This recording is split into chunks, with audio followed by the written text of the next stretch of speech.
इस दुनिया में अगर कोई सबसे बड़ा सत्य है तो वह है हमारी मृत्यु, जिसे चाहकर भी इंसान टाल नहीं सकता। फिर भी मनुष्य जीवन भर भौतिक सुविधाओं के मोह में पड़ा रहता है और उसे इस बात का एहसास तब होता है जब व्यक्ति अपनी आखिरी सांसें गिन रहा होता है। ये तो हम सभी जानते हैं कि इस पृथ्वी पर जन्म लेने वाला कोई भी व्यक्ति अमर नहीं है। उसे इस पृथ्वी को छोड़कर एक ना एक दिन जाना ही होता है। आपने देखा होगा कि हिंदू धर्म में जब भी कोई इस दुनिया को छोड़कर जाता है तो उसके शव का अंतिम संस्कार कर दिया जाता है। लेकिन क्या आपने कभी सोचा है कि शव को अकेला क्यों नहीं छोड़ा जाता? मृतक को नए कपड़े क्यों पहनाए जाते हैं? अंतिम यात्रा में राम नाम सत्य है क्यों बोला जाता? आखिर इस अंतिम यात्रा में मखाने और सिक्के क्यों फेंके जाते हैं? शव यात्रा के आगे मटकी लेकर क्यों चलते हैं? किसी व्यक्ति का दाह संस्कार करने के बाद उसके परिजनों को शमशान घाट की ओर पीछे मुड़कर क्यों नहीं देखना चाहिए? आखिर परिजनों के अंतिम संस्कार करने के 3 दिन बाद ही अस्थियां क्यों चुनी जाती हैं? आखिर महिलाओं का शमशान घाट जाना वर्जित क्यों है? मरने के बाद शिशुओं को दफनाया क्यों जाता है? क्यों मृत्यु होने के बाद घर में पूजा पाठ करना वर्जित हो जाता है? आखिर क्या है इन प्रश्नों का रहस्य? तो आइए साथियों, आज की वीडियो में हम इसी विषय पर चर्चा करेंगे। साथियों, अगर आप भी इन सभी सवालों के जवाब स्पष्ट रूप से जानना चाहते हैं तो आप इस वीडियो को अंत तक जरूर देखिए। आज हम आपको विस्तार पूर्वक इन सभी सवालों के उत्तर देंगे। प्यारे साथियों, आज हम हमारे वजूद से जुड़ा एक बहुत बड़ा रहस्य जानेंगे। यह एक ऐसी गुत्थी है जिसे सुलझाने में साइंस आज तक नाकामयाब रही है, लेकिन इन सभी रहस्यों और सवालों के जवाब हमारे गरुड़ पुराण और भगवद गीता जैसे धर्म ग्रंथों में मिलते हैं। इस वीडियो के माध्यम से आज हम आपको यही बताने जा रहे हैं। तो चलिए बिना देरी किए आज की वीडियो शुरू करते हैं। नमस्कार प्यारे साथियों, ज्ञान विचार कहानी चैनल में आपका स्वागत है। साथियों, हमारा शरीर पंच महाभूतों अर्थात पृथ्वी, जल, अग्नि, वायु और आकाश से बना हुआ है और अंत में एक दिन इसी में मिल जाना है। इसीलिए मनुष्य कितना भी धन कमा ले, कितनी भी ख्याति अर्जित कर ले, एक दिन उसको सब कुछ यहीं छोड़कर जाना होगा। यही संसार का नियम है और इस नियम को न कोई बदल सकता है न बदल पाएगा। गीता में भी श्री कृष्ण भगवान कहते हैं, जिसने जन्म लिया है उसकी मृत्यु निश्चित है और जिसकी मृत्यु हुई उसका अगला जन्म भी निश्चित है। यह चक्र निरंतर चलता ही रहता है।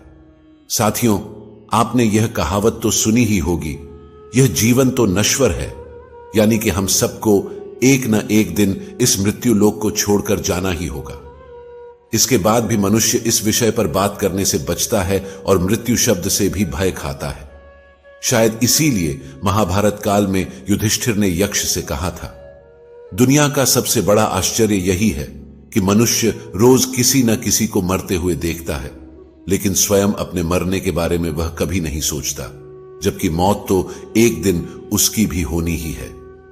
प्यारे साथियों, पहले हम यह जानने का प्रयास करेंगे कि मृत्यु होने के बाद मृत शरीर को यानी कि शव को अकेला क्यों नहीं छोड़ा जाता। प्यारे साथियों, आप और हम जिस लोक में रहते हैं उसे मृत्यु लोक कहा जाता है।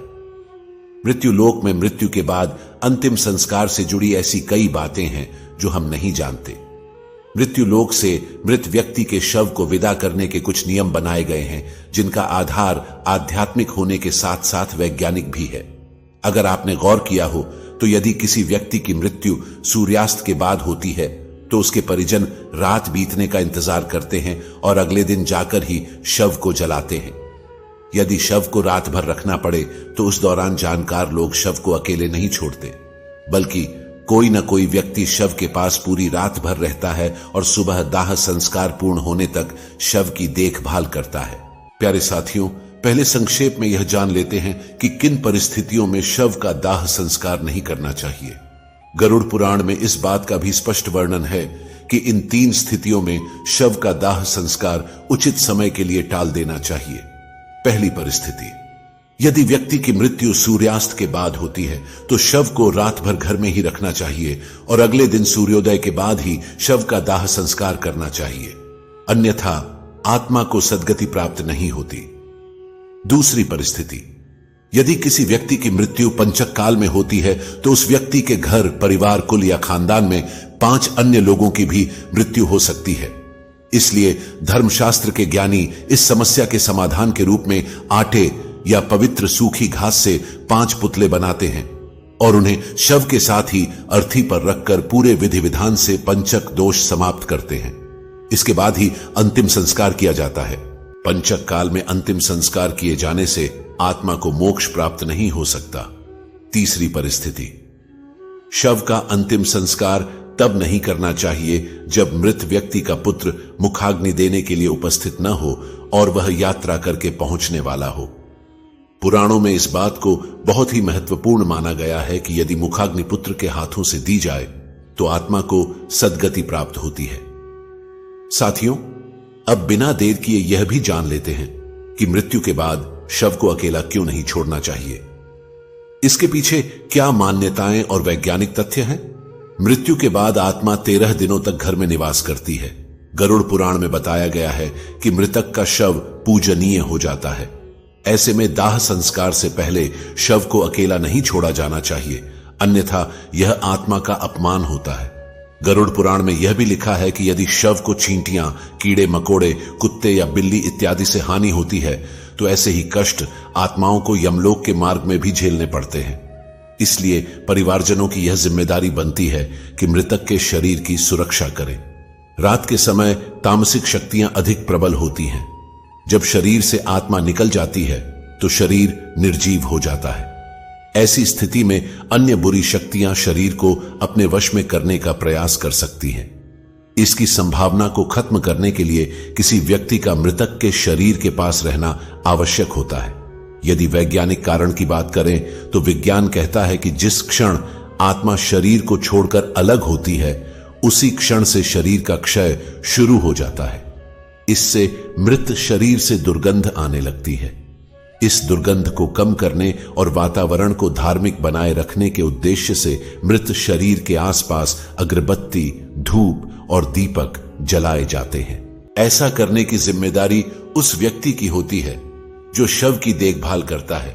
इस बात की भी संभावना होती है कि तंत्र मंत्र करने वाले लोग मृतक के शरीर को नुकसान पहुंचा सकते हैं, जिससे मृत आत्मा संकट में पड़ सकती है। इसलिए किसी भी तांत्रिक को मृत शरीर के पास नहीं आने देना चाहिए। साथियों, गरुड़ पुराण में भगवान विष्णु और पक्षीराज गरुड़ के बीच की बातचीत का वर्णन है। भगवान विष्णु बताते हैं कि यदि इन बातों का ध्यान नहीं रखा गया और शव का अंतिम संस्कार सूर्यास्त के बाद या रात में कर दिया गया तो उस व्यक्ति की आत्मा को असुर योनि या पिशाच योनि में जन्म मिलता है और उसे अनेकों कष्ट भोगने पड़ते हैं। व्यक्ति की मृत्यु और दाह संस्कार का समय कितना महत्वपूर्ण होता है, यह आप महाभारत काल की घटना से समझ सकते हैं। भीष्म पितामह बाणों की शैया पर लेटे हुए सूर्य के दक्षिणायन से उत्तरायण में आने का इंतजार कर रहे थे। इसके बाद ही उन्होंने अपना शरीर त्यागा, क्योंकि उत्तरायण काल में मृत्यु से आत्मा को सद्गति प्राप्त होती है। इसी कारण यदि कोई व्यक्ति रात में मर जाए तो ऐसी स्थिति में शव को रात भर घर पर ही रखा जाता है। सुबह का इंतजार किया जाता है और मृत शरीर को एक भी पल के लिए अकेला नहीं छोड़ा जाता। कोई न कोई व्यक्ति हमेशा शव की रखवाली के लिए मौजूद रहता है। साथियों, यही कारण है कि शव को अकेला नहीं छोड़ा जाता। प्यारे साथियों, अब हम जानेंगे कि मृतक को नए कपड़े क्यों पहनाए जाते हैं। दोस्तों, जैसे कि हम आपको ऊपर बता चुके हैं कि सनातन हिंदू धर्म में दाह संस्कार से जुड़े ऐसे कई नियम हैं जिन पर विज्ञान ने भी अपनी राय दी है। इन्हीं नियमों में से एक नियम यह भी है मृतक को नए कपड़े पहनाना। हम में से बहुत से लोगों के मन में यह सवाल आता होगा कि मृत व्यक्ति की चिता में आग लगाने से पहले नए कपड़े क्यों पहनाए जाते हैं। यदि नए कपड़े न पहनाए जाएं तो आत्मा का क्या होगा, आत्मा का कपड़े से क्या संबंध होता है। इसके साथ ही साथ हम यह भी जानेंगे कि मृत व्यक्ति के जो कपड़े परिवार के सदस्य निशानी के रूप में रख लेते हैं या उनकी याद में पहनते हैं, ऐसा करने से मृत आत्मा को क्या होता है और गरुड़ पुराण में इस विषय पर क्या कहा गया है। दोस्तों, हिंदू धर्म के अनुसार मृतक के शव को गंगा जल से नहलाकर नए वस्त्र पहनाकर उसे विदा किया जाता है। आइए पहले यह जान लेते हैं कि मृत व्यक्ति को दाह संस्कार से पहले स्नान क्यों करवाया जाता है। हिंदू धर्म के 18 पुराणों में से एक गरुड़ पुराण में इस बारे में विस्तार से बताया गया है। गरुड़ पुराण के अनुसार भगवत नाम एवं गोत्र का उच्चारण करते हुए मृत व्यक्ति को नहलाने की बात की गई है, और यदि किसी कारणवश तीर्थ स्थल में अंतिम संस्कार नहीं हो रहा हो तो ऐसी स्थिति में मृत देह को स्नान कराने के लिए पानी में गंगा जल मिलाकर स्नान करवाना चाहिए। इस दौरान यह ध्यान में रखें कि भगवत नाम जप का उच्चारण नहीं रुकना चाहिए, क्योंकि मंत्र उच्चारण करते हुए नहलाने वाले इंसान के हाथों से स्पर्श किया हुआ जल भी अभिमंत्रित हो जाता है, जिससे यह जल जहां भी पड़ता है अपने आसपास का वातावरण शुद्ध कर देता है। जब यही पवित्र जल मृत व्यक्ति के देह पर पड़ता है तो उस शरीर का रज तत्व और तम कणों का आवरण नष्ट हो जाता है और आत्मा का शरीर से मोह कम होता है। दोस्तों, जिस रज और तम कणों की बात हम यहां पर कर रहे हैं वह प्रकृति से ही उत्पन्न हुए 3 गुण हैं। पहला सतोगुण, दूसरा रजोगुण और तीसरा तमोगुण, जो अविनाशी जीवात्मा को शरीर में बांधते हैं। साथियों, इस बात को आसान शब्दों में समझें तो मृतदेह का अंतिम संस्कार से पहले इस प्रकार स्नान कराने से उसकी आंतरिक शुद्धि होती है। इसके बाद शरीर पर चंदन, तिल के तेल और घी का लेप लगाना चाहिए। फिर उस शव को नए वस्त्र पहना देना चाहिए। गरुड़ पुराण के अनुसार किसी भी शव को बिना वस्त्रों के नहीं जलाना चाहिए। मृतक के शरीर को वस्त्र से पूरी तरह ढक देना चाहिए और इस बात का विशेष रूप से ध्यान रखना चाहिए कि मृतक के वस्त्र नए हों, शुद्ध हों और सफेद रंग के हों। हिंदू धर्मशास्त्रों में सफेद रंग को शांति और पवित्रता का रंग माना जाता है, इसीलिए मृत देह के शरीर को सफेद कपड़ों से ढका जाता है। सनातन धर्म में सफेद रंग को शुद्धता और मोक्ष का प्रतीक भी माना जाता है। गरुड़ पुराण में यह भी बताया गया है कि मृत व्यक्ति को पहनाए जाने वाले वस्त्रों को पहले थोड़ी देर धूप में रखना चाहिए और हो सके तो गोमूत्र या गंगा जल का छिड़काव करके उन्हें शुद्ध कर लेना चाहिए। ऐसा करने से कपड़ों के माध्यम से मृत व्यक्ति के शरीर के चारों ओर एक पवित्र कवच बन जाता है, जो शव को बुरी शक्तियों के संपर्क में आने से बचाता है। साथ ही साथ ऐसा माना जाता है कि मृतक यमलोक की नई यात्रा पर जा रहा है। ऐसे में नए वस्त्र पहनाकर ही उसे विदा किया जाना चाहिए।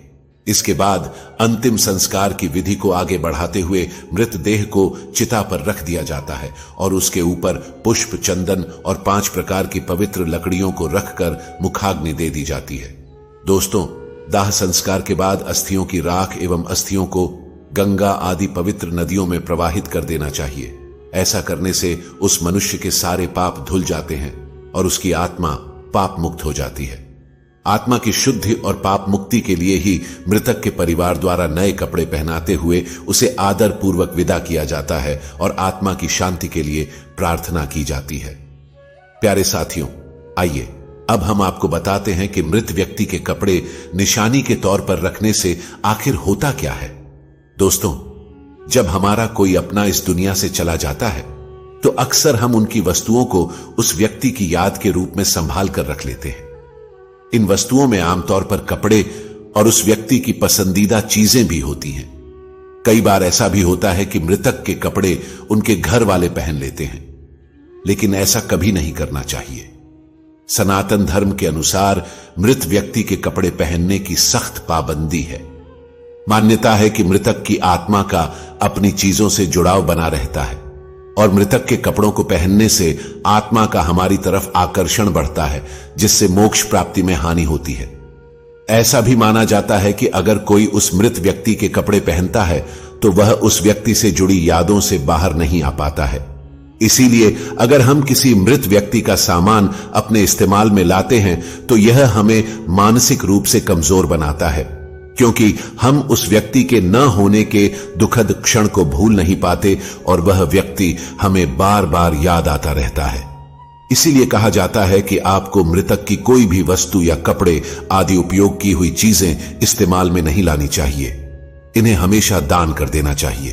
प्यारे साथियों, अब तक हमने जाना कि मृतक को नए कपड़े क्यों पहनाए जाते हैं, और अब हम जानेंगे कि अंतिम यात्रा में राम नाम सत्य है यह क्यों बोला जाता है। अंत में हम बताएंगे कि शव यात्रा में मृत व्यक्ति के ऊपर मखाने और सिक्के क्यों फेंकते हैं। साथियों, हिंदू धर्म में आपने देखा होगा, मृत्यु के बाद जो लोग व्यक्ति की अंतिम यात्रा में जाते हैं, पूरे रास्ते भर राम नाम सत्य है, राम नाम सत्य है बोलते रहते हैं। क्या आपको पता है कि ऐसा क्यों कहा जाता है? अंतिम यात्रा के दौरान राम का ही नाम क्यों लिया जाता है? आखिर क्यों महादेव भी राम नाम की महिमा का गुणगान करते हैं? साथ ही हम यह भी देखेंगे कि कैसे राम नाम के जाप का चमत्कारिक प्रभाव आपके जीवन पर पड़ता है, कैसे राम नाम के प्रभाव से वाल्मीकि जैसे एक साधारण डाकू त्रिकालदर्शी महर्षि वाल्मीकि बन जाते हैं और रामायण जैसे महाकाव्य की रचना करते हैं। साथियों, गोस्वामी तुलसीदास जी ने अपनी एक चौपाई में कहा है, तुलसी अपने राम को रीझ भजो या खींच, भौम पड़ा जामे सभी उल्टा सीधा बीज। इस चौपाई का अर्थ है कि राम का नाम जैसे भी लिया जाए, चाहे प्रेम से या गुस्से से, यह ठीक वैसे ही फल देगा जैसे कि खेत में पड़ा बीज, चाहे उल्टा हो या सीधा पौधा बनकर फल देता है। तुलसीदास जी से एक भक्त ने पूछा था कि जब मन भक्ति करने का नहीं करता तब भी मंत्र जाप करने से क्या फल मिलता है? तुलसीदास जी ने कहा कि जैसे जमीन में बीज बोने के समय यह नहीं देखा जाता कि बीज उल्टे पड़े हैं या सीधे, लेकिन समय आने पर सभी बीज अंकुरित हो जाते हैं और सभी उल्टे सीधे बीजों से फसल तैयार हो जाती है। इसी तरह राम नाम का जाप कैसे भी किया जाए, उसका फल अवश्य ही मिलता है। दोस्तों, पद्म पुराण में एक प्रसंग मिलता है। एक बार माता पार्वती ने महादेव से पूछा कि आप किसका ध्यान करते हैं? इसके उत्तर में महादेव कहते हैं, राम राम रामेति रमे रामे मनोरमे सहस्र नाम तत्तुल्यम राम नाम वरानने। इसका अर्थ है, राम का नाम पर ध्यान करने से मेरा मन राम की दिव्य चेतना में लीन हो जाता है, जो कि दिव्य है। यह राम नाम विष्णु सहस्त्र नाम के तुल्य है, अर्थात भगवान विष्णु के हजारों नामों के बराबर है। एक बार भगवान शिव ने अपनी पार्वती जी से अपने ही साथ भोजन करने का अनुरोध किया। भगवती पार्वती जी ने यह कहकर टाला कि वे विष्णु सहस्त्र नाम का पाठ कर रही हैं। थोड़ी देर तक प्रतीक्षा करके शिवजी ने जब पुनः पार्वती जी को बुलाया, तब भी पार्वती जी ने यही उत्तर दिया कि वे विष्णु सहस्त्र नाम के पाठ के विश्राम के पश्चात ही आ सकेंगी। शिवजी को शीघ्रता थी, भोजन ठंडा हो रहा था, अतः भगवान शिव ने कहा, पार्वती राम राम कहो। एक बार राम कहने से विष्णु सहस्त्र नाम का संपूर्ण फल मिल जाता है, क्योंकि श्री राम नाम ही विष्णु सहस्त्र नाम के तुल्य है। इस प्रकार शिवजी के मुख से राम इस 2 अक्षर के नाम का विष्णु सहस्त्र नाम के समान सुनकर राम नाम का जप करके पार्वती जी ने प्रसन्न होकर शिवजी के साथ भोजन किया। भगवान शिव पार्वती जी से कहते हैं, पार्वती, श्री राम नाम का जाप जागृत, स्वप्न और सुषुप्ति इन तीनों अवस्थाओं में करना चाहिए। पार्वती, मैं भी इन्हीं मनोरम राम नाम में रमता हूं। भक्तों, अब जानेंगे राम का अर्थ क्या है। राम का अर्थ है प्रकाश, किरण एवं आभार। जैसे शब्दों के मूल में राम है, रा अक्षर का अर्थ है आभा और मां अक्षर का अर्थ है मैं या मेरा, तो राम शब्द का अर्थ हुआ मेरे भीतर का प्रकाश अथवा मेरे हृदय में प्रकाश। धर्म ग्रंथों में यह भी बताया गया है कि जिस तरह मृत्यु एक अटल सत्य है, ठीक उसी तरह इस संसार में राम का नाम भी सर्वथा सत्य है। दोस्तों, अंतिम यात्रा के दौरान राम नाम सत्य है का नारा लगाने का मतलब मृतक को सुनाना नहीं होता, बल्कि इसका उद्देश्य चल रहे परिजनों और मित्रों को यह समझाना होता है कि जिंदगी में और जिंदगी के बाद भी केवल राम नाम ही सत्य है, बाकी सब व्यर्थ है। महाभारत में भी राम नाम की महिमा के ऊपर एक प्रसंग मिलता है, जिसमें युधिष्ठिर यह बताते हैं कि अंतिम यात्रा के दौरान राम नाम सत्य का नारा क्यों लगाया जाता है। जब मृतक के शरीर को श्मशान ले जाया जाता है, तब उसके पीछे चल रहे लोग राम नाम सत्य है बोलते हैं, परंतु जब मृतक का संस्कार समाप्त हो जाता है और वह पंचतत्व में विलीन हो जाता है, इसके बाद साथ गए लोग जब वापस आते हैं तो वे राम नाम को भूलकर अपनी अपनी दुनिया में व्यस्त हो जाते हैं और उसकी संपत्ति को प्राप्त करने के लिए आपस में लड़ने लगते हैं। इसके आगे युधिष्ठिर कहते हैं कि हर मनुष्य अपने जीवन में कभी न कभी किसी न किसी की अंतिम यात्रा में अवश्य जाता है और राम नाम सत्य है का नारा लगाता ही है। परंतु श्मशान घाट के बाहर आते ही वह इस सत्य को भूल जाता है। मनुष्य इतनी बड़ी सच्चाई को प्रत्यक्ष देखकर भी स्वीकार क्यों नहीं करता? इस बात से बढ़कर इस दुनिया में आश्चर्य और क्या हो सकता है? प्यारे साथियों, आप सोच रहे होंगे कि केवल राम का नाम ही सत्य क्यों है। ऐसा इसलिए है क्योंकि जब राम नाम का जाप किया जाता है तब मृतक की आत्मा को मुक्ति मिलती है। ऐसा माना जाता है कि अंतिम यात्रा के दौरान राम का नाम बोलने से मृतक जन्म और मृत्यु के चक्र से मुक्त हो जाता है और उसे श्री हरि के चरणों में स्थान मिलता है। इतना ही नहीं, शास्त्रों में यह भी बताया गया है कि राम नाम जपने से मनुष्य के मन में बुरे विचारों का आना बंद हो जाता है। इसके प्रभाव से मनुष्य बुरे कर्म करना छोड़ देता है और सत्य के मार्ग पर चलने लगता है। राम नाम का जाप करने से मृतक के परिवार वालों को भी मृतक को भूलने में मदद मिलती है। जब भी किसी प्रिय की मृत्यु होती है तो लोग काफी निराश हो जाते हैं। ऐसी स्थिति में एक राम नाम ही वह मंत्र है जो उन्हें दुख की घड़ी से बाहर निकालने में मदद करता है। साथियों, आपको और हमें राम का नाम एक सामान्य नाम जैसा लग सकता है, लेकिन जब आप इसी शब्द को रामायण के संदर्भ से देखेंगे तो राम नाम बहुत विस्तृत हो जाता है। राम नाम का प्रभाव इतना है कि वाल्मीकि जैसे खूंखार डाकू को महर्षि बना सकता है। ऐसी मान्यता है कि महर्षि वाल्मीकि पहले रत्नाकर नाम के एक खूंखार डाकू थे। वाल्मीकि का जन्म लोभ प्रजाति में हुआ था। बाल्यावस्था में ही एक भीलनी ने उन्हें चुरा लिया था और भील समाज में ही उनका लालन पालन हुआ। भील परिवार के लोग जंगल के रास्ते से गुजरने वाले लोगों को लूटते थे। रत्नाकर ने भी अपने परिवार के साथ डकैती और लूटपाट का काम करना शुरू कर दिया। मान्यता है कि एक बार साधुओं की एक मंडली जंगल से गुजर रही थी। रत्नाकर ने साधुओं को लूटने और उनकी जान लेने का प्रयास किया, लेकिन साधुओं के तेजस्वी प्रभाव में आने के बाद उनमें बदलाव आया। उन्होंने अपने कर्मों के लिए माफी मांगी और साधुओं से अपने उद्धार का मार्ग बताने का आग्रह किया। साधुओं ने उन्हें तमसा नदी के तट पर राम नाम का जाप करने को कहा। दोस्तों, केवल राम नाम के जाप से उनके जीवन में ऐसा परिवर्तन हुआ कि वे त्रिकालदर्शी हो गए और श्री राम के जन्म से पहले ही उन्होंने 24,000 श्लोकों में रामायण की रचना कर दी। साथियों, तो ये थी हमारे राम नाम की महिमा। हमने अब तक समझा कि कैसे राम का नाम आपको भवसागर से पार कर सकता है। आइए साथियों, अब जानते हैं शव यात्रा में मखाने और सिक्के क्यों फेंके जाते हैं। दोस्तों, मखाना फेंकने का कारण है समाज को शिक्षा देना कि यह अहंकार त्यागने का समय है। मृत व्यक्ति को सामने देखकर समाज यह सीखे। मखाना को सांकेतिक रूप में इस्तेमाल किया जाता है, क्योंकि जिस तरह से मखाना बाहर से फूला हुआ होता है और दबाव डालने पर सिकुड़ जाता है, ठीक उसी तरह व्यक्ति जब जिंदा होता है तो कई चीजों के लिए बाहर से घमंडी हो जाता है, लेकिन मरने के बाद वह एक लाश बनकर रह जाता है। सिक्का फेंककर यह संदेश दिया जाता है कि जो इंसान जिंदगी भर उसके पीछे भागता रहा है, वह मरने के बाद अपने आसपास सैकड़ों सिक्के होते हुए भी उन्हें उठा नहीं सकता। हिंदू शास्त्रों के अनुसार मृत्यु के बाद व्यक्ति की आत्मा परमात्मा में लीन हो जाती है, इसलिए शव यात्रा देखना शुभ माना जाता है। शास्त्रों के अनुसार किसी की अंतिम विदाई देखने से व्यक्ति को पुण्य की प्राप्ति होती है। शव यात्रा के महत्व को गरुड़ पुराण में इस तरह लिखा गया है कि यदि कोई व्यक्ति किसी मृत व्यक्ति को कंधा देता है तो उस व्यक्ति को एक यज्ञ के बराबर का पुण्य मिलता है।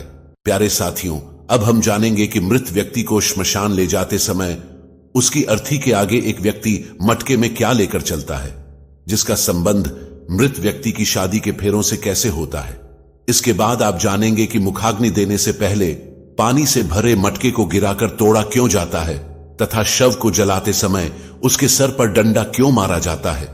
साथियों, मृत्यु लोक में जन्म लेने वाले हर जीव जंतु को एक समय के बाद यह लोक छोड़ना ही पड़ता है। उनकी मृत्यु जन्म लेने के साथ ही निश्चित हो जाती है। यही पृथ्वी लोक का सबसे बड़ा सत्य है।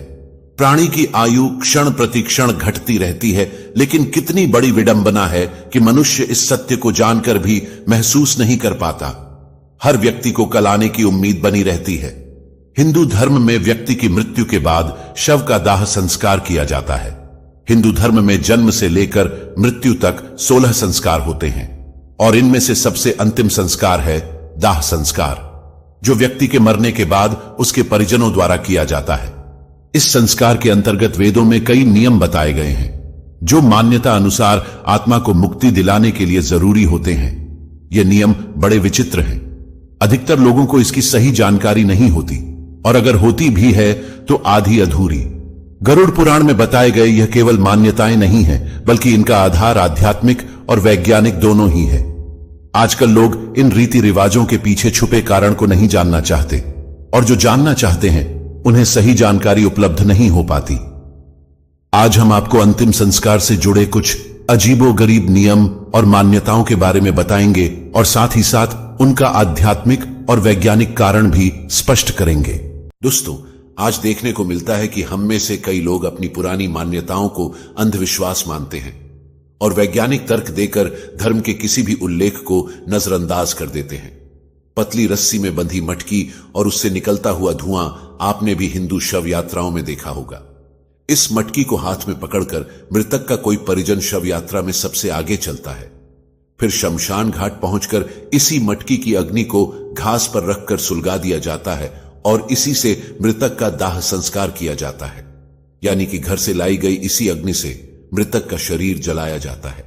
मृतक के घर से लाई गई अग्नि से ही अंतिम संस्कार करने के पीछे एक खास वजह है।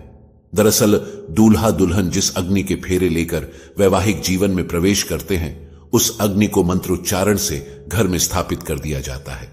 अनजान व्यक्ति इसी अग्नि का उपयोग घर, यज्ञ, पूजन इत्यादि में पूरे जीवन करता है। यहां तक कि मरने के बाद भी इसी अग्नि से ही दाह संस्कार किया जाता है। पुराने समय की इसी प्रथा को मान्यता के रूप में आज भी घर से अग्नि जलाकर सुलगा हुआ एक कंडा या उपला मटकी में रखकर श्मशान ले जाया जाता है और फिर इसी से मृतक का दाह संस्कार किया जाता है। आइए अब बात करते हैं कि मुखाग्नि देने से पहले पानी से भरे मटके को गिराकर तोड़ा क्यों जाता है। दोस्तों, अंतिम संस्कार के दौरान शव को चिता पर लिटाकर मृत व्यक्ति का पुत्र या कोई अन्य परिजन पानी से भरा घड़ा अपने कंधे पर रखकर चिता के चारों तरफ परिक्रमा करता है। इस घड़े में एक छेद होता है जिससे पानी निरंतर गिरता रहता है। परिक्रमा करने के बाद यह घड़ा जमीन पर गिराकर तोड़ दिया जाता है, जिसके बाद ही शव को अग्नि दी जाती है। आइए जानते हैं ऐसा करने का धार्मिक और वैज्ञानिक क्या कारण है।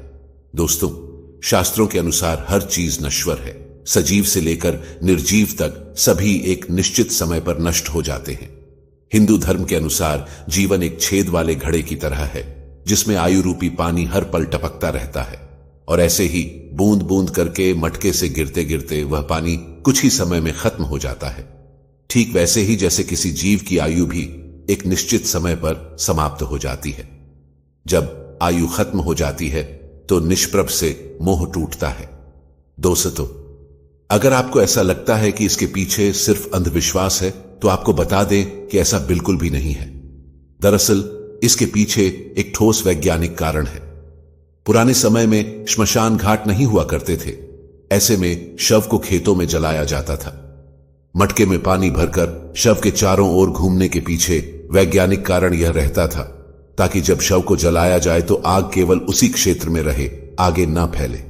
इसी वजह से परिक्रमा के दौरान पानी गिराकर वहां की जमीन को गीला किया जाता था।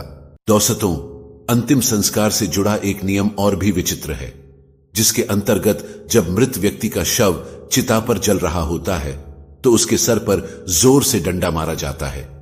इस क्रिया को कपाल क्रिया कहा जाता है। कपाल क्रिया जितनी विचित्र है उतनी ही महत्वपूर्ण भी है। आइए अब बताते हैं इसका आध्यात्मिक और वैज्ञानिक कारण। गरुड़ पुराण के अनुसार शव को जलाते समय यदि उसका कोई अंग शेष रह जाए तो इसे अशुभ माना जाता है। शास्त्रों के अनुसार दाह संस्कार की क्रिया से मृत व्यक्ति का अगला जीवन प्रभावित हो सकता है। इसलिए घी और कपूर के प्रयोग से शव को पूरी तरह जलाया जाता है। कई बार पूरा शरीर जल जाने पर भी सर नहीं जल पाता, इसीलिए डंडे से प्रहार करके उसे फोड़ दिया जाता है जिससे वह पूरी तरह जल जाए। डंडे से प्रहार खोपड़ी के बीचों बीच किया जाता है जहां पर ब्रह्मरंध्र होता है। धार्मिक मान्यताओं के अनुसार जिस व्यक्ति का ब्रह्मरंध्र भेद दिया जाता है तो उसे स्वर्ग मिलता है। कभी कभी यह भी संभव है कि अंतिम संस्कार के समय यदि खोपड़ी पूरी तरह न जले तो तांत्रिक इसे अपने साथ ले जाकर तंत्र क्रियाओं में इसका उपयोग करते हैं। ऐसे में मृत व्यक्ति की आत्मा को बहुत कष्ट पहुंचता है और मृतक के परिवार पर भी संकट आता है। दोस्तों, अब आपको बताते हैं कि सर पर डंडा मारने के बारे में विज्ञान क्या कहता है। विज्ञान के अनुसार खोपड़ी की हड्डी इतनी मजबूत होती है कि उसे आग में पूरी तरह जलकर राख होने में बहुत समय लगता है। ऐसे में उसके अधजला रह जाने की काफी संभावना होती है। कभी कभी कोई जंगली जानवर उस बचे हुए हिस्से को अपने साथ ले जाता है। वे इसे कहीं भी फेंक देते हैं, जिससे पर्यावरण प्रदूषित होता है। इसी कारण से शव को पूरी तरह जलाने के लिए सर पर डंडा मारकर फोड़ दिया जाता है। ऐसा माना जाता है कि शव यात्रा देखना सुखद एवं मंगलमय भविष्य का सूचक है। मान्यता यह भी है कि यदि काम पर जाते समय शव यात्रा दिख जाए तो अधूरे काम पूरे होने की संभावनाएं बनने लगती हैं। दुखों का नाश और सुखी जीवन का आगाज होता है। जो आत्मा शरीर से तुरंत निकली होती है वह अपनी अर्थी के साथ चल रही होती है और जो उसे प्रणाम करता है उसे आशीर्वाद देती है, जिससे व्यक्ति के पुण्य बढ़ते हैं। साथियों, ये थे हमारे अंतिम संस्कार के कुछ खास नियम जिनका पालन करना जरूरी होता है। अन्यथा ऐसा माना जाता है कि अगर इन नियमों के पालन में किसी प्रकार की लापरवाही हुई तो मृतक की आत्मा को बड़े कष्ट उठाने पड़ते हैं। इसी कड़ी में यह भी बताया गया है कि दाह संस्कार करने के बाद उसके परिजनों में से किसी को भी पीछे मुड़कर श्मशान घाट की तरफ नहीं देखना चाहिए। साथियों, गरुड़ पुराण में भगवान विष्णु ने पक्षीराज गरुड़ को मृत्यु लोक के रहस्य, मरणोपरांत आत्मा की गति, प्राणियों की मृत्यु इत्यादि के बारे में सब विस्तार से बताया है। मृत व्यक्ति के शरीर को छोड़ने के बाद आत्मा कब, कितने समय, कहां रहती है, इस बारे में बताते हुए भगवान विष्णु ने यह भी बताया है कि किसी व्यक्ति का दाह संस्कार करने के बाद उसके परिजनों अर्थात परिवार वालों को श्मशान घाट की ओर पीछे मुड़कर कभी नहीं देखना चाहिए। असल में दाह संस्कार करने के बाद शरीर तो जल जाता है, लेकिन आत्मा का अस्तित्व रहता है। गीता में भी यही बताया गया है कि आत्मा को कोई शस्त्र काट नहीं सकता, आग जला नहीं सकती, जल गीला नहीं कर सकता और वायु सूखा नहीं सकती। यही आत्मा शरीर के जन्म से लेकर मृतक के अंतिम संस्कार तक के सारे कर्मों को खुद अपनी आंखों से देखती है। गरुड़ पुराण में आगे बताया गया है कि आत्मा का अपने स्वजनों के साथ मोह बना रहता है। आत्मा के मोहग्रस्त होने पर व्यक्ति की आत्मा अपने परिजनों के आसपास ही भटकती रहती है। इस स्थिति में मृतक की आत्मा को मुक्ति मिलने में काफी कठिनाई होती है। इसीलिए ऐसी स्थिति में इस मोह का टूटना बहुत जरूरी है, क्योंकि अगर ऐसा नहीं हो तो मृतक की आत्मा का परलोक गमन नहीं हो पाता और वह प्रेत योनि में ही बंध कर रह जाती है। मृतक की आत्मा और परिजनों के मध्य इस मोह को तोड़ने के लिए यह स्पष्ट आदेश है कि दाह संस्कार के बाद कोई भी स्वजन पीछे मुड़कर न देखे, जिससे मृतक की आत्मा को ऐसा लगे कि उसके परिजन अब उससे मोह नहीं करते और वे उसे अग्नि को समर्पित कर अपने सांसारिक जीवन में वापस जाना चाहते हैं। परंतु यदि किसी ने पीछे मुड़कर देखा तो मृतक की आत्मा को यह लगेगा कि परिजनों के अंदर अभी भी मृत व्यक्ति के प्रति बहुत लगाव है और वह आत्मा वापस लौटने का प्रयास करती है। लेकिन अगर किसी ने पीछे मुड़कर नहीं देखा तो मृतक की आत्मा को यह समझने में आसानी होगी कि उसका इस लोक में समय पूरा हो गया और वह अपने मन को दूसरे लोक में जाने के लिए तैयार कर ले। मृत व्यक्ति की आत्मा के मोह को भंग करने के उद्देश्य से और भी कई कर्मकांड हैं जो 13 दिन तक किए जाते हैं। पीछे मुड़कर न देखना शुरुआती चरण में आता है। श्मशान में जलती चिता की ओर पीछे मुड़कर देखने पर मृतक की आत्मा जीवित व्यक्ति को प्रभावित करके सताने भी लग सकती है। बच्चे आत्मा के प्रभाव में जल्दी आ जाते हैं। इसीलिए यदि बच्चे श्मशान घाट गए हों तो श्मशान से लौटते समय बच्चों को सबसे आगे रखना चाहिए। दाह संस्कार के बाद पीछे मुड़कर न देखना आत्मा को एक प्रकार का संदेश देना होता है कि अब मृत व्यक्ति की आत्मा का उसके परिजनों से संबंध तोड़ने का समय आ गया है। मोह के बंधन से मुक्त होकर मुक्ति के लिए अब आगे बढ़ो। आत्मा की मुक्ति से जुड़ा एक और महत्वपूर्ण प्रसंग यह भी है कि जिस मनुष्य की अकाल मृत्यु हो जाती है, चाहे वह दुर्घटना, आत्महत्या, कोई बीमारी या किसी अन्य कारण से हो, तो ऐसे इंसान की आत्मा को जल्दी मुक्ति नहीं मिल पाती। परंतु अगर उसके कर्म बहुत ही अच्छे हों तो सद्गति प्राप्त होती है, वरना काफी कष्ट उठाने पड़ते हैं। हालांकि गरुड़ पुराण में अकाल मृत्यु को लेकर भी कई कर्मकांड बताए गए हैं। उनका पालन पूरे वैदिक तरीके से होना चाहिए। इसीलिए दाह संस्कार के बाद श्मशान घाट की तरफ पीछे मुड़कर नहीं देखना चाहिए। प्यारे साथियों, अब हम जानेंगे कि परिजनों के अंतिम संस्कार करने के 3 दिन बाद ही अस्थियां क्यों चुनी जाती हैं।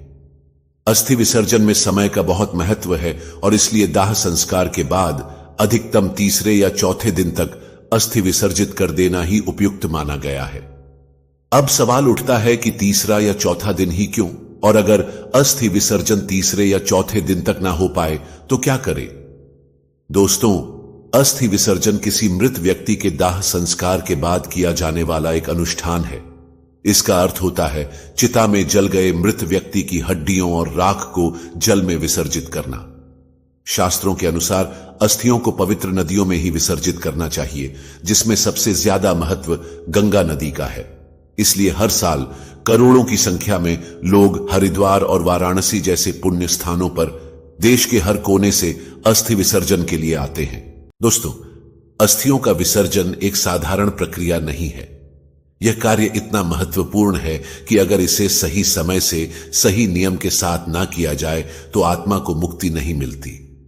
ऐसा इसलिए है क्योंकि धर्म ग्रंथों में कहा गया है कि भौतिक शरीर 5 महाभूतों अर्थात 5 तत्वों से मिलकर बना है: पृथ्वी, जल, अग्नि, वायु और आकाश। दाह संस्कार की क्रिया में जब शरीर को जलाया जाता है तो पृथ्वी, अग्नि, वायु और आकाश को अपना अपना तत्व वापस मिल जाता है, लेकिन जब तक जल तत्व को अपना अंश नहीं मिलता तब तक चक्र पूरा नहीं होता।